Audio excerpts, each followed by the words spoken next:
did a CT scan, and then, an hour passes, another hour passes. He keeps coming in saying, I'm so sorry for, the holdup. I'm just, getting second opinions. And I'm just thinking, what is going on? Mm-hmm. Finally, he comes in and he says, given your age, we think it's Hodgkin's lymphoma. And I remember being like, lymphoma, what? Like, what is Hodgkin's? What is that? And he's like, well, it's an inflammation of your lymph nodes. And my dad's on the line and speaker, and he's like, no, it's cancer. Say it's cancer. It's cancer. Each one of us has a story. It's being written in moments of both joy and pain, in life's triumphs and its tragedies. It holds the power to inspire, to deliver hope, to bring change, but only if we will use the power of a voice.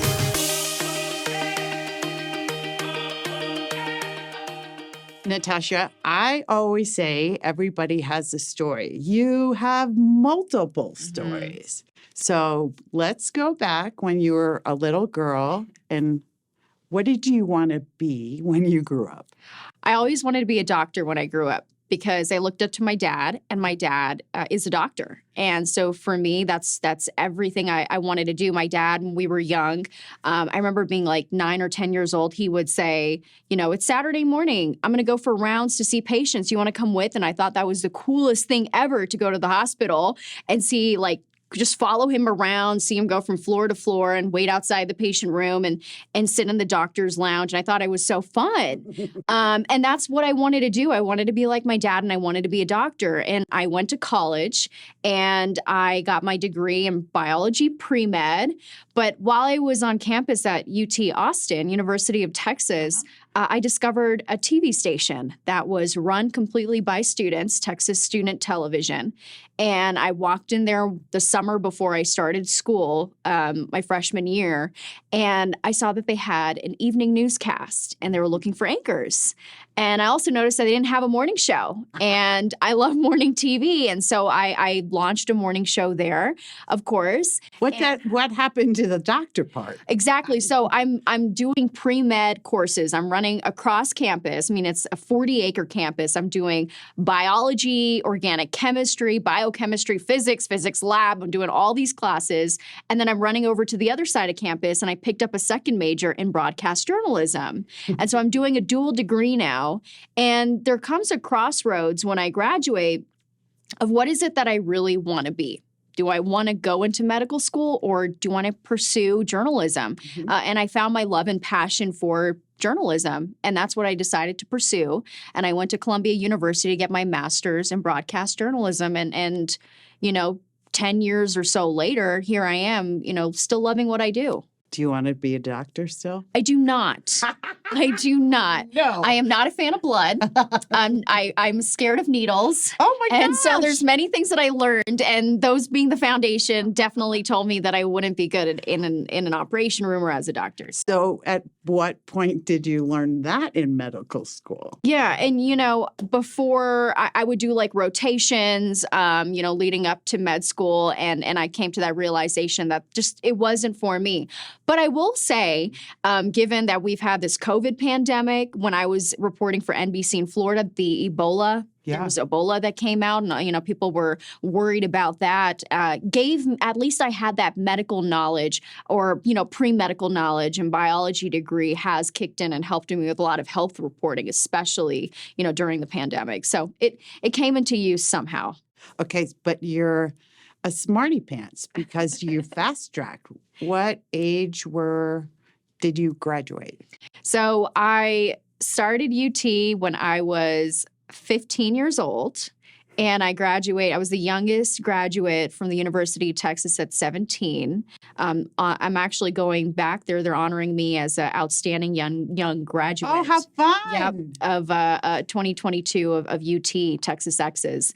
So I graduated early, and in the television world, it's been good because I've been hustling. I've been working since I was 18 years old. I started working as a reporter for News 12 in the Bronx. Was there for a couple years. Then I went down to Florida for NBC, and I was there for 2 years, and NBC 10 Boston and in Boston for 3 years, and 9 News for 3 years. And so I've jumped around, and I've just been working for the last decade. So do people marvel at your youth? How well spoken you are? Yeah. How smart you are? Well, I definitely think I'm mature for my age, but I've also had a lot of circumstances where I had to grow up.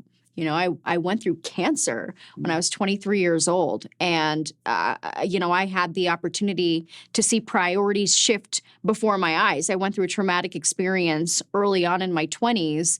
And I am grateful for that because it laid the foundation. It reshifted my priorities. As you've been through something traumatic, you know exactly what that's like, and things just shift. And so I saw the light early on in my 20s, and that really helped me move forward. Let's go back.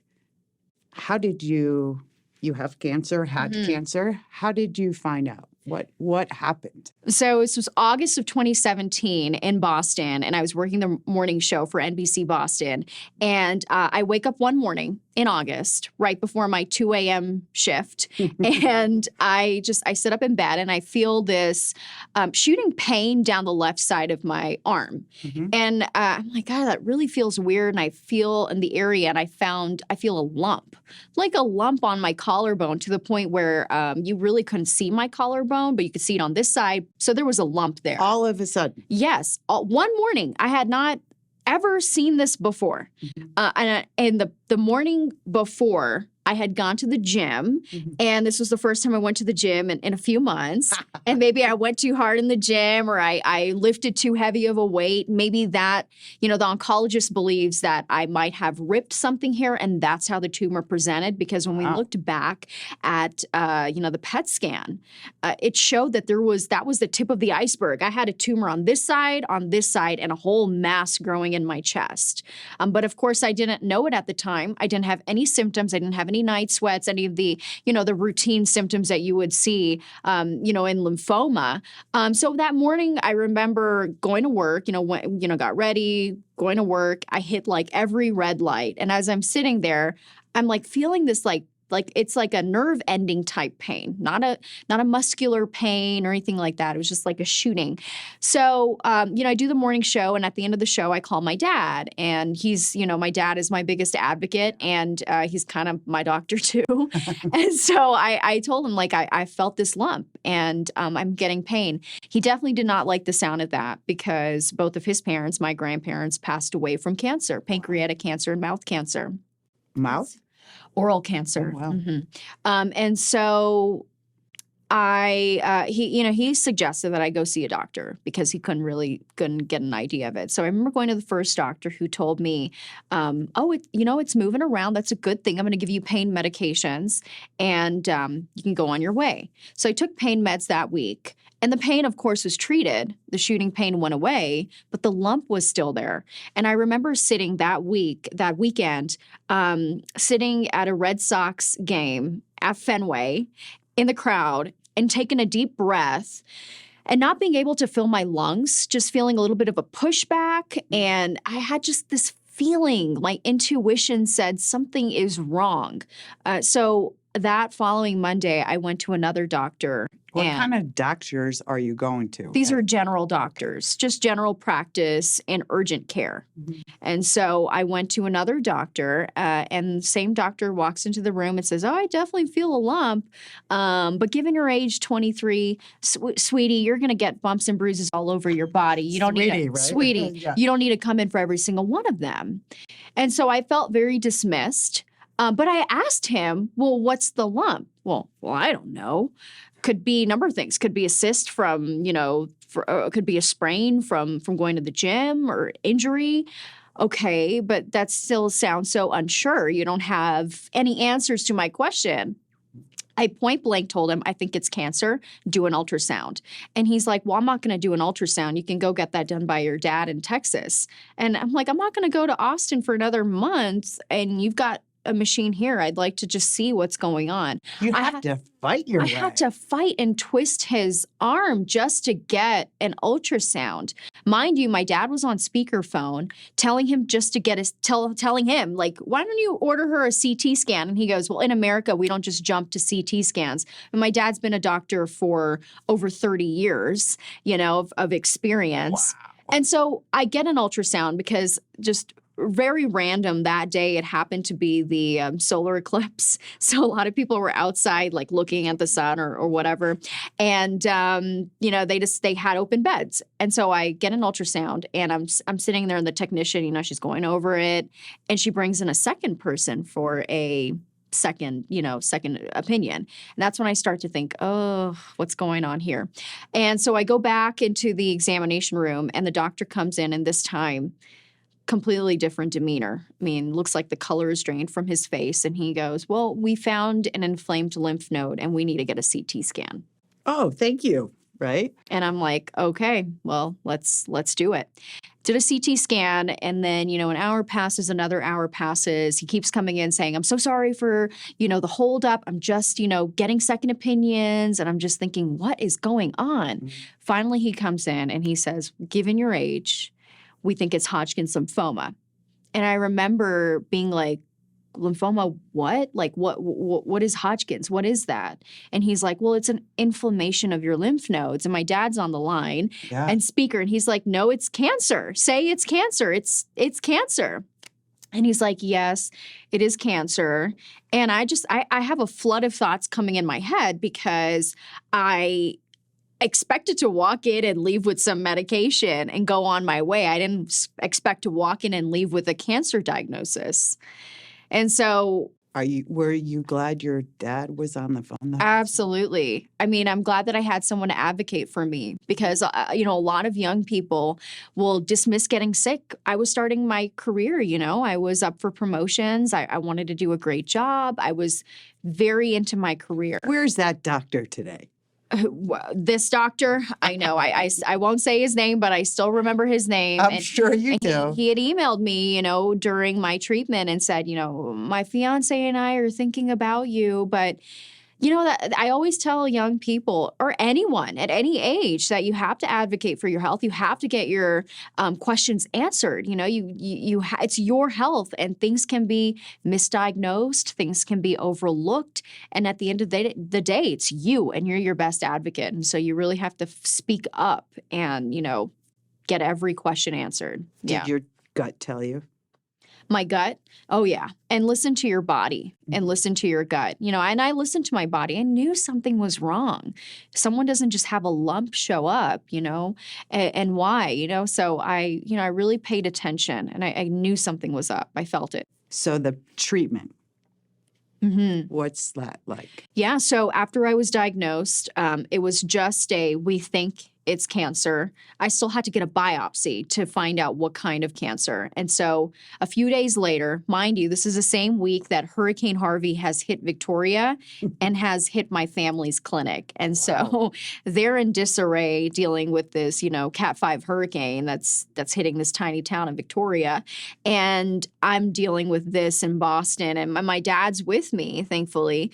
And I get my biopsy back, and it's Hodgkin's lymphoma. Then we go in to meet the oncologist. We get a PET scan done, and she tells me that it's stage 2 and that it's growing rather quickly, so they needed to start chemotherapy immediately. Now, with Hodgkin's lymphoma, there is about a 95 to 98% cure rate. Mm-hmm. So if everything goes well, after 5 years, you can be considered cured.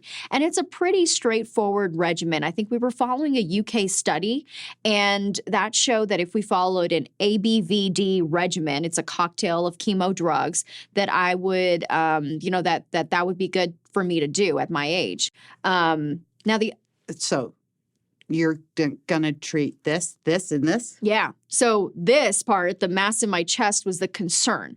We were trying to avoid radiation because that would mean radiating, breast. Oh, wow. And that could be a reoccurrence in 10, 15 years of breast cancer or something. So we upped the chemo, and it was a low dose chemo. We upped the chemo so we didn't have to do radiation. But all these questions of fertility come up in your early 20s. Thankfully, this was a low dose, so my fertility wasn't affected. But these things come into that you never thought you would talk about at 23, right? Just never thought that these would come up, and these would be the conversations of, what about your eggs? And so, I had to grow up quick. And what about your eggs? Right. Who thinks about Who's that? thinking about that when you're focusing on your career? But it started a conversation, and so it put a lot into perspective. What were you thinking? Like, life is over. What about my career? Yeah. Can I have kids? I don't even think I was thinking. I think I was going through the motion. I was like a robot just going through the motion, not feeling and trying to avoid my feelings, because then I would go down a dark rabbit hole of, why is this happening to me? Why me? I'm 23. What about this? What about that? What about my career, my life?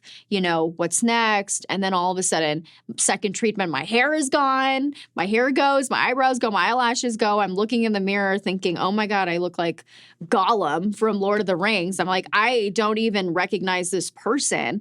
And it was just, it just felt like my identity was being ripped. There was so much emotionally and mentally that was going on that in the beginning, it was very much so just methodic of going through the motions. I think it wasn't until my hair loss that it actually hit me, that I was holding like a chunk of hair in my hand thinking, oh, this is real and cancer is killing me. Chemo is killing me.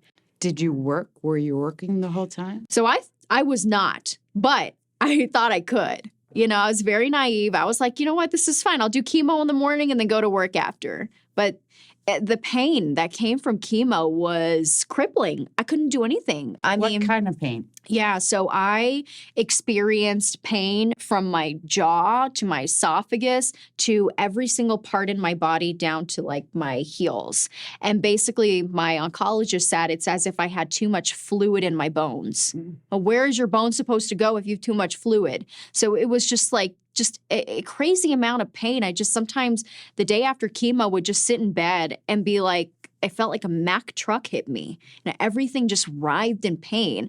And I never had relief. And I was on, I never took any kind of medications or pills. I had a headache. If I had a headache, I didn't even take Advil. I'd just be like, I'm going to find Ayurvedic, a different way to treat this. And then all of a sudden I'm on pain meds, like Percocets and opioids, and I've never had any of those before.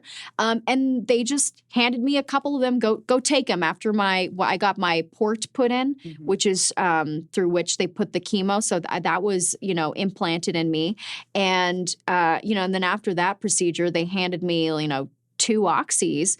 Well, I found out I'm allergic to opioids. So I was extremely nauseous. And so at some point, I'm taking an anti-nausea pill to treat the nausea, then also taking a painkiller. And then on top of that, this is me being extremely real. Anti-constipation, because that's what happens when you take anti-nausea pills. I was taking pills to treat side effects of side effects of side effects. And it ended up being a tub full of medications that I was on around the clock. And so I was not myself, and there was no way I could work. And who was with you this whole time? So I had my family with me, my dad would come up as much as he could. And, I could not have done this without the support of my family, because it truly is a debilitating disease. So your hair falls out. Mm-hmm. That emotion. Right. And so the ego. Right. Well, the ego. Yeah, it was the ego. It was everything materialistic or vanity in a lot of ways. But when I was diagnosed, one of the first questions I asked my oncologist, well, am I going to lose my hair? Because you think of cancer patient, you think bald. And I just thought, oh, is that going to be me? And the oncologist was like, yeah, you need to get a wig. And I was like, well, I'm going to lose all my hair. And she's like, well, yeah, 99% of people lose hair. And I'm like, maybe I'm that 1% that's not going to lose my hair. I'm young. Yeah, I'm young, maybe. Or, I've heard of cold capping but the truth is that the cells, fast-growing cells, are killed off by chemotherapy, and that includes, the lining of your stomach. So I had stomach ulcers, but also fast-growing cells like your nails. My nails died. My nails turned black. My tongue cells on there turned black from bleomycin, one of the chemo cocktail drugs.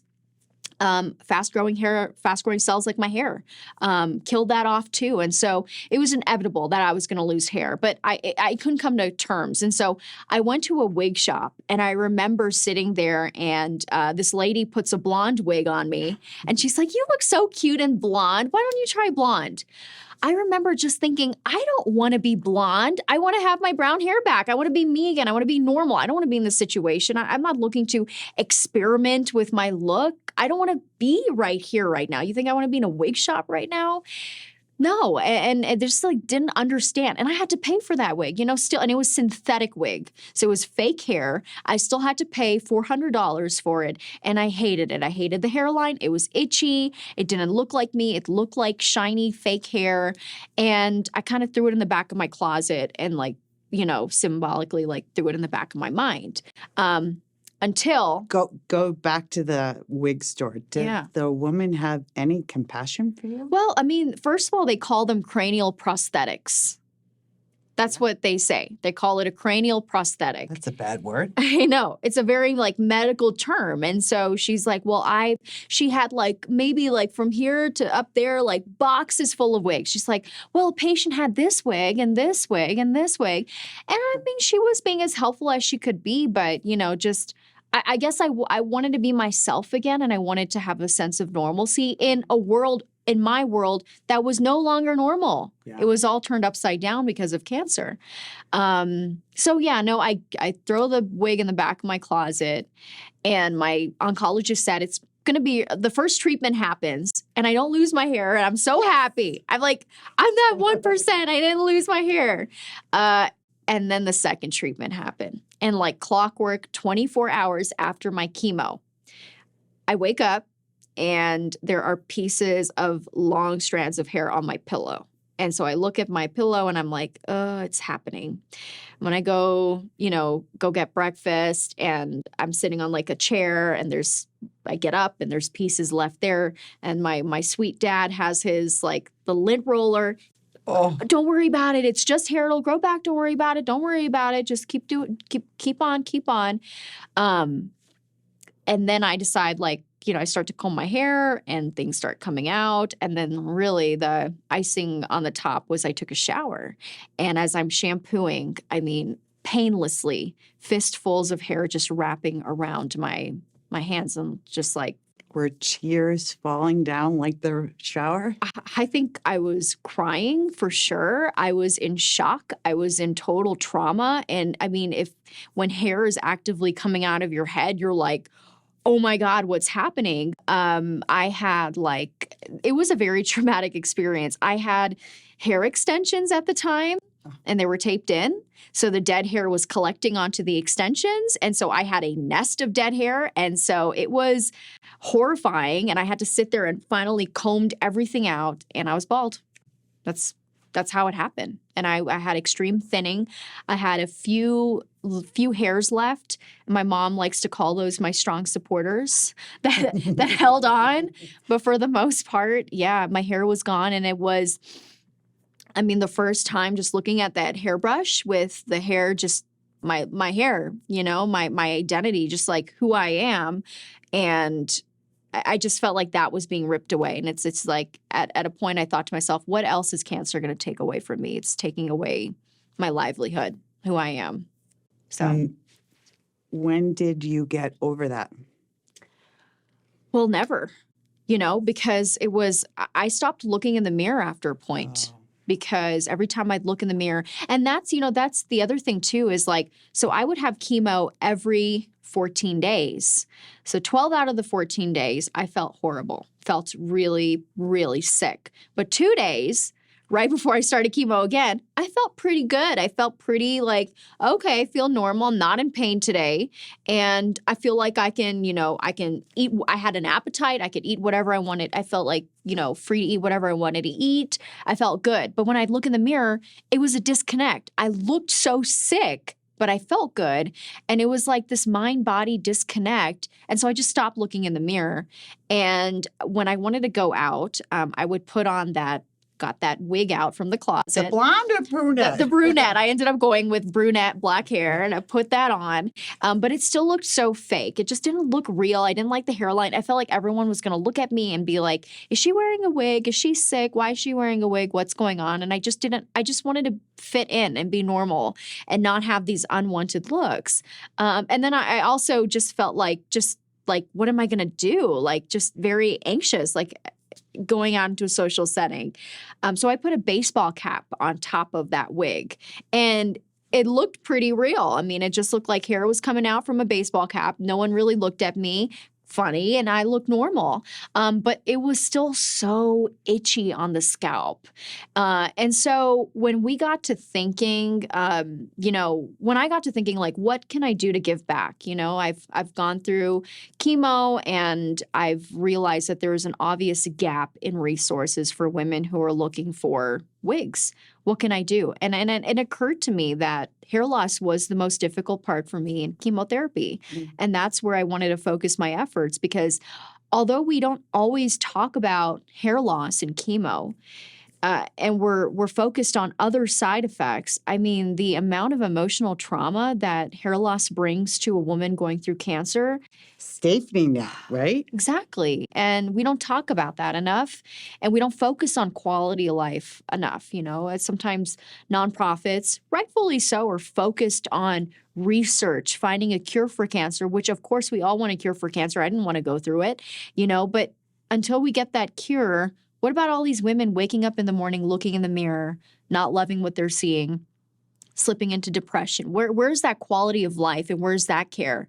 And so I knew that I wanted to do something in that field right there. So you and I can relate the look of, is she sick? Yep. Is she okay? What should I say? Yeah. And the look. Exactly. It's the look, and people just kind of say, like, oh, well, where's her hair? Is she sick? Does she have cancer? Just unwarranted looks when you're just walking your dog down the street, going to the grocery store, dropping off your kids at school, mm-hmm. and you want life to be normal again. Yes, I understand that. Yeah. So fast forward, how did you come up with this charity? Absolutely. So the Verma Foundation was actually created back in 2013 by my mother and my father, and they wanted a family-run foundation, somewhere where we could give back. And we started to do a lot of projects overseas in India with a blind orphanage out there. We're of Indian descent. And essentially there are these orphanages where, well, first of all, a lot of kids who had any kind of eye disability, whether they're blind or disfigurement, I mean, they're just left at the doorsteps of these orphanages. And so this orphanage takes them in, but not only that, but teaches them and gives them all the tools that they need to be successful adults. And so we helped support that in New Delhi, India. And we did that for many, many, many years. But when this happened to me, it was such a profound impact on my entire family. My mom, my dad, my brother, and sister. Yeah. It's an emotional, when you fight cancer, the whole family fights cancer. It's a whole family affair. And so we pivoted our mission to cancer because that was something that we were very passionate about, and it had a huge impact on all of our lives. And so in 2017, we launched this cap wig program. So we make 100% real hair attached to a baseball cap, and we give it for free to women and children across the world. And since 2017 of launching, we've given close to 3,000 across the world. I mean, the world, like Singapore. Patients in Singapore emailed me and said, well, we want cap wigs, and applied for cap wigs. And I was like, how did you hear about us in Singapore? And Google. I mean, Mr. Google. Mr. Google. They said, we were same thing as you. We were losing our hair, and we wanted to see if there were resources out there. There weren't, but we came across you. We emailed you. And so it's apparent the importance of hair transcends geographic boundaries, We're all identity, alike, right? Exactly. We're still people, no matter where. So go back. Does cancer run in your family? Is it hereditary? So with my two grandparents who passed away from cancer, now they had pancreatic cancer and oral cancer, but the cancer I had, Hodgkin's lymphoma, is not hereditary. They don't know why it happens, so it's not preventable. Just my luck. You know, I come in there and I'm It's meant to be. you know, I had a stroke. right. It's meant to be. And I remember asking my oncologist, Dr. Robin Joyce, Beth Israel, shout out Dr. Joyce. She's amazing. Just telling her, like, why did this happen to me? Like, I'm pretty healthy and, you know, I'm a fit person. I was eating as healthy as, the occasional Chinese food on the weekends or whatever. I was, for the most part, eating my veggies and fruits and drinking my water and, you know, doing what I could. And she's like, you know, we don't know. Science does not know why this happens, but it happens to two groups of people, your early 20s and in your 50s and 60s. And otherwise, it's very random. They don't know why it happens. So it's not genetic. And I asked her, what can I do to prevent it ever again? And she's like, well, you know, just eat healthy and exercise and take vitamin D. In the back of your mind, are you afraid that it'll come back? Well, you know, they call it scan anxiety. Wow. So every I get a checkup every 6 months. Now I don't go in for a scan, but I go in for my blood work to see if it's come back. And at first, in year one, and really when I ended chemo, November 2017, and then those next 3 months after the end of chemo, those are the 3 months where if it comes back, it comes back. And so those 3 months, I was worried. I was like, that day when I got my scan again, I'm like, is it back? You know, and I was really anxious for that. And it came back like clean, that the chemo did work and it didn't come back. So maybe you're in the clear. So now we can check you every 6 months. And so initially that first year, I was worried that would come back. But then in the second year, it just dawned on me, like, what am I afraid of? Why? I can't live in a constant state of fear. If it happens, it happens. But what good is it for me to worry leading up to that point? The doctor in you came out, right? Does worrying ever help the outcome? Make your hair lose your hair, right? Yeah. Does worrying ever help the outcome? And no, it never does. And so if I learned anything from cancer, it's, you know, and you can ask any patient this. I feel like we're all in the same boat. Don't sweat the small stuff. And you earn a gratitude for so much in your life, and your priorities shift. You know, career no longer is like work, and your job and your 9 to 5 is no longer number one. You don't kill yourself to work. You have to live, and you have to take care of your health. And so those priorities shifted for me. So show me. Yes. Tell me about the wig. We're in the Broncos season right now, so we've got the Broncos cap wigs, you know. So the wigs this is all 100% human hair that's attached to a baseball cap. It's hand sewn in here, and on the inside is this very soft lining. So when I was telling you about how I had that synthetic wig and it was still so itchy, well, this is the solution. And in fact, when we went through prototypes of this, and let me rewind, back in like the middle of my chemo, I had a lot of time. I was sitting on the couch watching a lot of Judge Judy, a lot of Shark Tank. I had a lot of time to think. And I was like, you know, this is what I want to do. Exactly. And I'm like, I have a lot to think about. And when we launched the cap wig, you know, the first thing is I didn't want synthetic hair, because with synthetic hair, you can't apply heat. So you can't curl it, you can't straighten it, you can't even wash it. So it's not really your hair. This, you can curl it, you can wash it, you can straighten it, you can color it, you can make it however you looked and however you like. You don't have to cut corners on your identity. And the other thing that I wanted was that it would be really soft and it would be comforting, like a hug on your head, basically. And so it would be very comfortable when you put it on. And it would be easy to go fashion, where you could just literally just comb it, put it on, and no one would know what you're going through. It just looks like your hair with a baseball cap on top. It's totally custom. We have 7 or 8 different hair colors, maybe even more than that, maybe like 10 different hair colors, the standard brown, black, blonde, different types of blonde, different types of brown, pink hair, purple hair, red hair, whatever makes you happy. You can pick your hair color and you can pick the kind of cap. So this is the velvet cap. We've got cotton caps. We've partnered with the Broncos, so we have some Broncos cap wigs, and we've got different colors too. And so you don't have to cut corners, and you can completely customize this. And at least it makes it rather than just throwing a blonde wig on your head and being like, that looks great, go on your way, you can customize this, and at least it makes the process of picking out a wig a little bit more fun. Are they meant to be worn during the chemo? Oh, yeah. Or for if a woman has extensive hair loss? Mm-hmm. How long do these last? Oh my gosh, this one, I have, this is not the one that I use during chemo. I have a wine velvet colored one, brown hair that I still have. And it's been 5 years, and I wore that during my chemo. I still have it in my closet, and it's perfect because it's real hair. You can wash it like you would. Of course, condition it. Be careful. It's not going to grow back. So take good care of the hair and then spot clean this. But there are women who've used this for years. Unfortunately, I've had good friends of mine from the foundation who I met through the foundation who had a cap wig, and then they had a reoccurrence a couple years later, and they had to pull that cap wig out and rewear it again. And so it's meant to last, and you can wear it during chemo. You can wear it at home. You can wear it when you go out. You can wear it at a fancy event. You can wear it if you're just picking up the kids, going grocery shopping. I mean, women of all ages have worn it in so many different circumstances. Who was the woman, the first woman that you gave it to? Oh, wow. I don't know.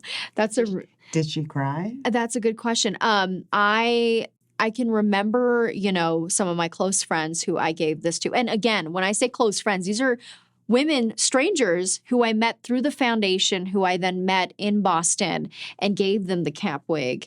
And I can remember a few names like my friend Diane. We gave her a couple of cap wigs, and I'd never met her before. She's from Marlborough, Massachusetts, and we met. And it's just amazing because the key words are, I feel normal again. I feel beautiful again. I feel confident. I looked in the mirror, and my family members for once said, "Oh, is that your real hair?" Or, "Oh, you don't look sick." And all of these feelings come back, and you think about how much trauma this causes and how much emotional pain this causes. I mean, you spend so much energy that you could be using on fighting cancer and focusing on getting better or healing or reconnecting with your family. You use that on focusing on your appearance when this kind of solves that issue. And it's free. We give it for free to patients. I mean, real hair cap wigs are thousands of dollars, and we give it for free. I mean, a lot of women can't even afford a wig. They'll wear, a scarf, or they'll go bald, or they'll purchase things off Amazon, or they'll go. I had one parent reach out to me for his 6-year-old daughter in Philadelphia. He went to a Halloween store to get a Little Mermaid wig, a synthetic wig, and then put a baseball cap himself on it. And while she was sitting in class, some kids pulled it all off of her head and were making fun of her because she was bald underneath. And he reached out to me, and he's like, do you make these for kids? And we do. And we made it so fun for her. She had a pink cotton one, and Jada, and she had brown hair. No, her name is Jada. But you can name them too. And so it was very easy to put it on and go. And so, it's helping people of all ages. What is your goal? My goal is to keep giving out as many as we can. I mean, it took us, since 2017 to reach 3,000. I want to double that in the next few years. I want to keep helping. All you have to do is ask to have a cap? All you have to do is ask to get a cap. But yes, we have applications on our website. You go on vermafoundation.org, fill out the application, and we've got the cap wigs there. And we go through an application process, and then we give them for free. If you want to bypass the application process, you can actually purchase this cap wig, and the money goes back to the foundation.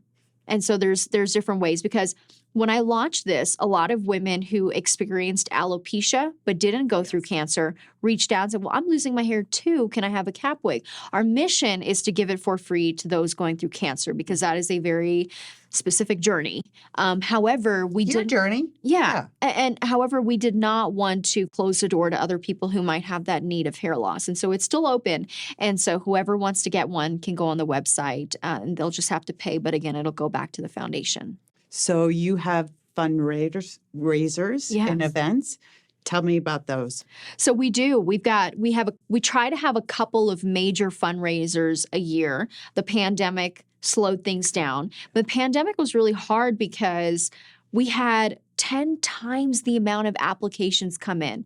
The American Cancer Society stopped their wig program because no salons were open, so they couldn't have patients come in for fittings. And so they would recommend their patients, when they would call, to go to the Verma Foundation. So we got just 10 times the amount of applications during the pandemic. We didn't have any money coming in. And so we had to think about every application, but we never turned anyone away and we never closed our doors. We stayed operational during the pandemic. And so now that we're back to normal-ish, for the most part, we have a couple of big fundraisers a year. So we've got one coming up this year called Capwalk Colorado. It's a fashion show where the models are all cancer patients who we've given a cap wig to. And so they'll be walking the runway. And really it's these kinds of how proud. And these kinds of events are celebration of life and empowering women. And I met these women last week, and all of them are in various stages of their chemotherapy. Some have just finished, some are going through it. We have a young 8-year-old girl who's also going to be walking. And this is the first time in months and months and months that they feel beautiful or seen or normal and beautified and cheered for and loved. And so it's a beautiful event that we put on. Like a lasting moment. Exactly. Yeah. Right? You forget about everything. It's that, exactly. It's just like a small time where you don't have to think about cancer or think about the troubles that you're going through. And look at me. Right. Yeah. Look at me and celebrate beauty, and confidence. And that's really what it is. I think, Verma Foundation, we promote confidence and self-love. And I always tell patients, it's not about vanity, it's about dignity. And that's what we're all about in providing a cap wig. That's a nice mission statement. Yeah, I'd say so. I mean, it's because I grappled with that. I always thought I must be so vain, my hair. Why am I thinking about my hair? But in reality, a high percentage of women going through chemo, do worry about their hair loss and their identity. And it's a big problem. It's an emotional trauma. Illness or no. On a daily basis, we all do. And then when that option is completely gone, you feel like it's a culmination of things, right? And so your life is already stopped because you're focusing on cancer. You're going to chemo every day. It's a financial burden. And then on top of that, hair loss. And your identity is being ripped away. I mean, it's how many people just go into the black hole and don't speak about it? I think a lot of people do. And it's very easy to go down that. I mean, I had many moments where I started to think, why me? And I start to process. And I remember my oncologist just told me, it just happened. One of your cells erroneously just duplicated itself in the wrong way and kept duplicating an error again and again and again. And that's what cancer is. And it just happened to you. And don't think too much into why it happened, but we can focus on that it's happening, but you can't help but think about it. That you have the courage to talk about it. Mm-hmm. Okay, I was bald.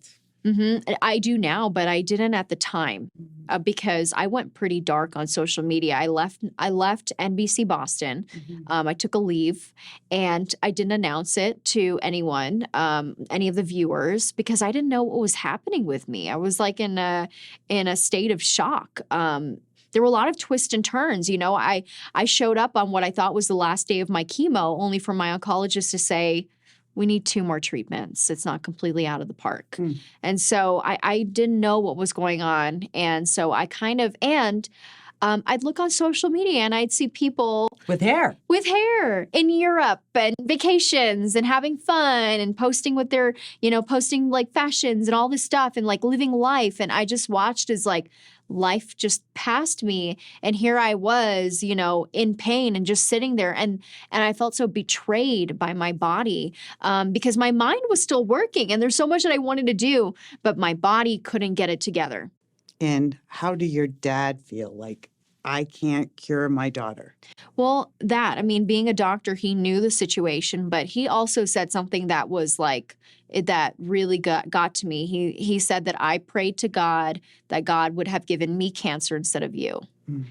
You know, and that's being a parent. And it was that's difficult for your my bond parents. with your dad. With my dad, with my mom too. You know, my mom had to hold the ship down in Texas and keep the family together. But it was good to have my dad with me during chemo because he has a medical perspective of the pain management and the pills, and not being so emotional of what's happening. Because I needed some kind of guidance. You know, we're going into this new frontier together, and I needed that support. And your sister, younger or older? Younger sister, who was at the time in Brooklyn Law School, going through class, and my brother was in college in Austin, St. Edward's University, same thing, going through class. And I mean, they were having a really hard time, you know, going because through it why all. you? Yeah. And would they get it? I mean, I don't know if that was the case, but it was just kind of like, I think, operating in the unknown and in the darkness. Mm-hmm. Family members don't know what's going on, and it's just it can be very fearful and anxiety inducing. But we knew that, the cancer wasn't genetic and it wasn't hereditary. Mm-hmm. So these events that you have to raise money, do you have one in every city that you have been in? I try to. I definitely try to. I've had, of course, I had a ton of events in Boston, and that we still have a huge community out there.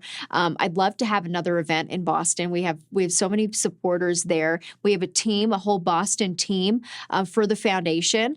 We now have a Denver team, and so we've put on already a couple of events here, and so it'd be great to keep it on. And then we have a huge base in Texas as well, and we've done events in Texas too. We just had a soiree, a gala there a couple of years ago, and so I try to do it in the cities that had the biggest impacts. Okay, so I want to help you. Yes. How can I help you? You've already helped so much, Lori. Thank you. You've come on as a sponsor for our fashion show, which has been incredible. And so, I mean, it's generosity from people like you that help make our mission possible. I mean, we need the financial donations to keep pushing on.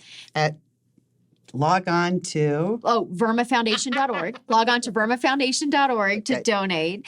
And, you know, it's all the proceeds go towards this cause. And we're a family-run foundation. And we're very passionate about this cause because we've all lived it.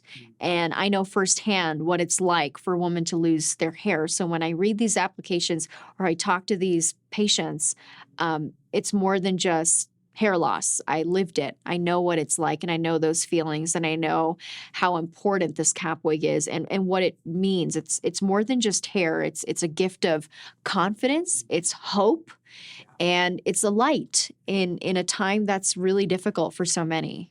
I commend you for speaking up for those who can't. Thank you. Thank you. Hence, power of a voice. Thank you. Plug. My plug. Exactly. Thank you very much. Thank you, Lori. Thank you.